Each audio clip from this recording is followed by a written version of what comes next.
Have you ever looked at a climbing wall and thought, man, I'd love to try that, but you just had no idea where to even begin? Well, today, we're going to demystify that whole experience. We're going to cover absolutely everything you need to know to walk into an indoor climbing gym with total confidence and get right on the wall. Let's get into it. So here's our game plan. We're going to walk through this in 4 simple parts. First, we'll set the scene for your climbing adventure. Then we'll get into how to prepare for your visit, break down all the essential gear you'll be using, and finally, get you totally ready to hit that wall. All right, let's do this. You've decided to go climbing. Awesome. But what should you actually expect when you walk into this brand new world for the first time?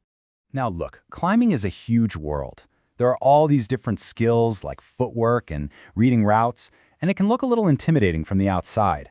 But you know what? Don't worry about any of that. Today, our focus is simple. It's all about that very first step, your first visit and your first climb. Okay, enough of the big picture stuff. Let's get practical. What do you actually need to do before you even set foot inside the gym doors? First things first, what do you wear?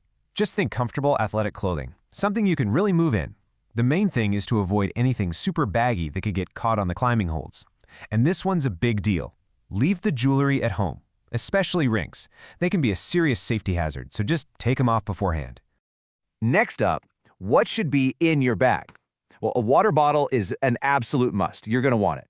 A small towel for sweaty hands can also be a real game changer. You don't need to worry about bringing any of the technical gear, but hey, if you happen to have some athletic tape, you can toss that in. Okay, this might be the most important tip of the day. Plan ahead. Don't just show up. Most gyms need you to book your first visit because they'll run you through a quick safety orientation or a basic class. You're also going to sign a waiver. That's totally standard. I mean, yeah, climbing has risks, but when you follow the gym's rules, it's actually incredibly safe. Of course, you're probably wondering, okay, what's this new adventure going to cost me? So let's break down the numbers. Your main ticket in the door is called a day pass. You can pretty much expect this to run you somewhere between $15 and $25. That gives you access to the gym for the whole day.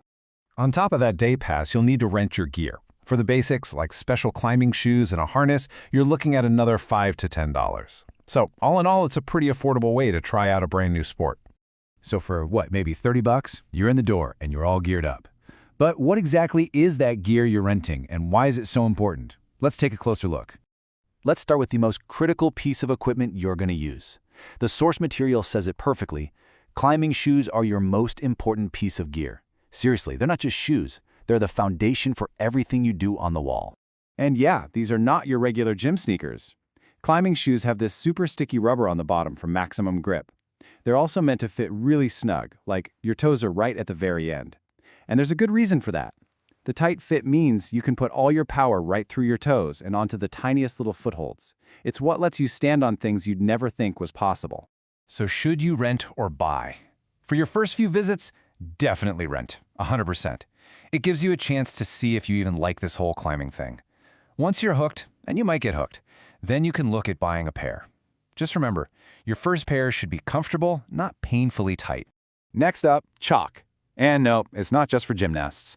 This stuff is magnesium carbonate, and its entire job is to soak up the sweat from your hands so you can get a way better grip on the holds. You'll see it in a little bag, usually as a loose powder or a chalk ball. Now, if you're going to be climbing on those taller walls with the ropes, you'll be wearing a harness. It wraps really securely around your waist and legs, and its job is simple, to safely catch you if you fall. It's what connects you to the safety rope and to your partner down on the ground.